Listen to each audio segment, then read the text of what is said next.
ស្រីល្អឃើញភ្លាមបងនេះខ្វះកស្លងអារម្មណ៍ពេលគេអូនឈរស្អាតអើយស្អាតថាល្អអើយល្អ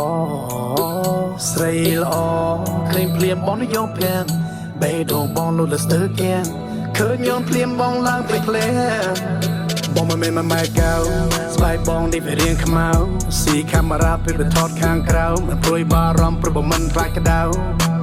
ខំពីអនសាច់សល្អអើយល្អកូនអ្នកភូមិណា